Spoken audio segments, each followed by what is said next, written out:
What's going on, guys? ChaseWins.com. Going to do a little bit of Cadillac Cam today. Little video on the run because it has been a very busy day and there's still a little work to be done. Looking into tonight, still have 2 games that I have to dig a little bit farther into, but if everything goes the way that I want it to go, we'll probably have 6 selections tonight. There's going to be at least 3 Major League Baseball. I'm looking at a 4th.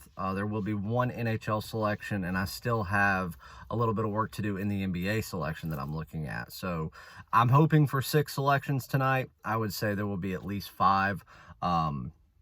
No less than 4 for sure. 4 have already been locked in that will be posted on the site soon.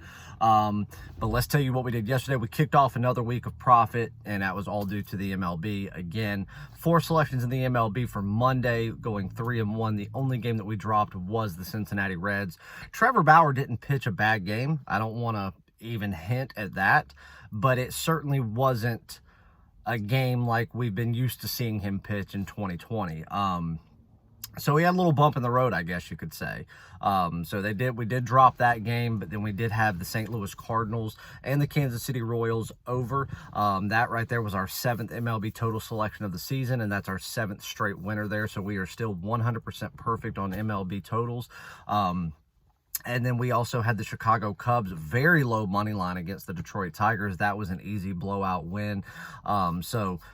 You know, again, I got flack for that one, as I always do. Anytime I have the Cubs, no matter the situation, no matter who they're playing, it doesn't matter.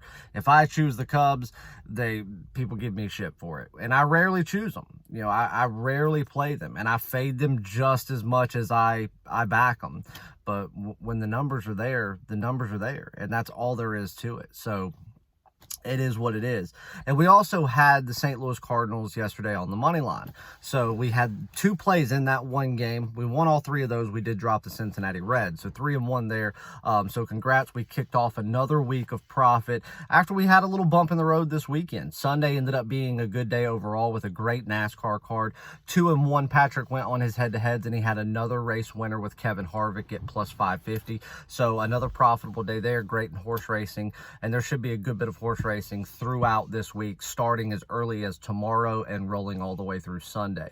NASCAR, you can get the rest of the season all the way through the very final race for $199. That's on the site now, and I didn't want to release it till the end of the week, but you can get right now the rest of MLB through the World Series. This is premium and daily top plays. Obviously, if you have a game of the week, month, or year, that won't be included. That'll be separate.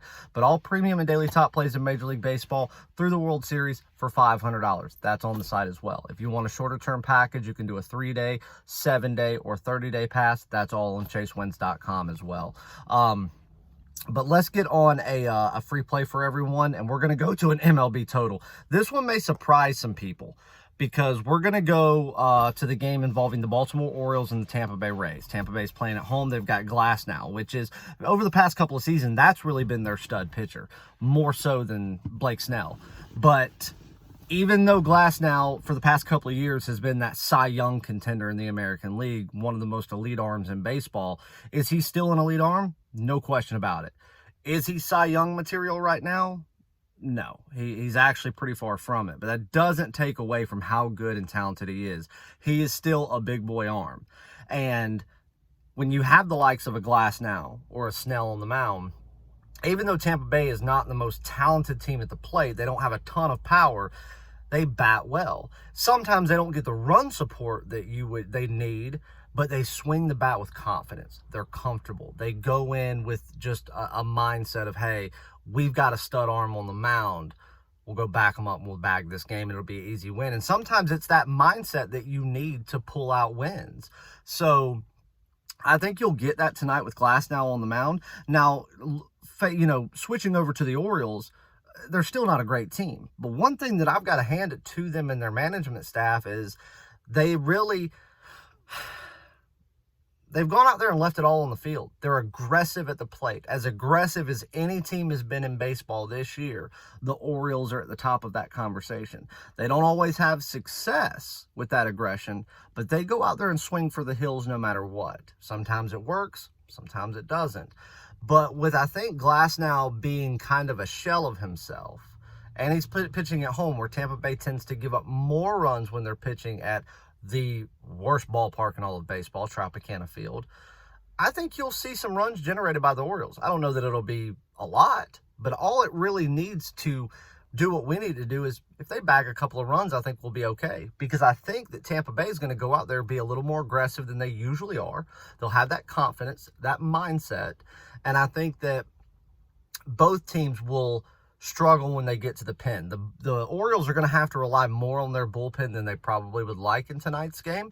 And obviously the Rays, it's all going to depend on how Glasnow's pitching. He could go 6 innings. He could go 7 innings. What I'm expecting is him to go about 6 innings. They rely on the bullpen for a few innings, but we know that that bullpen will give up some hits.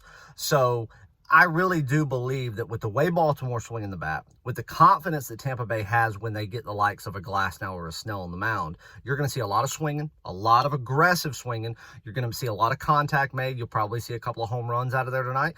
And I think 7.5 is just too low. I think it's an overreaction of that name, Tyler Glasnow, which is exactly what you had yesterday with the likes of Jack Flaherty and Singer going up. 7.5 was just too low. And I mean, I was getting text messages 4 innings in going, oh, it's 1-0. Guess you were wrong. I said, just wait. You're 4 innings in. Wait till these bullpens take over to be even worse. And it ended up being like a 9-3 game. So it was an easy over. We're going to go over again tonight in this game. Over 7.5 runs. I see a couple of places that have 8. It opened up at 7.5, went up to 8 across the board. Now William Hill, 5 dimes, Caesars, everybody's back down to 7.5. The only place I've seen 8 that's relevant is Bovada, but you can buy it down and pay a little bit of extra juice and get that 7.5. Right now, 7.5, go over. You'll lay $1.15. That's what I want you to do, because I see with the way the bats will be swung tonight, I think the value and I think the best play and the smartest play is to go against the grain of the initial mindset of that top-level pitcher and go over 7.5 runs. So make sure you go to chasewins.com, get on a winning package. It's going to be a big week. We've got a lot of things in store that we'll touch on in the coming days. But play over 7.5 runs. That is a premium play. Baltimore, Tampa Bay, and go get on a winning package. And we'll see you back for Wednesday. See you guys.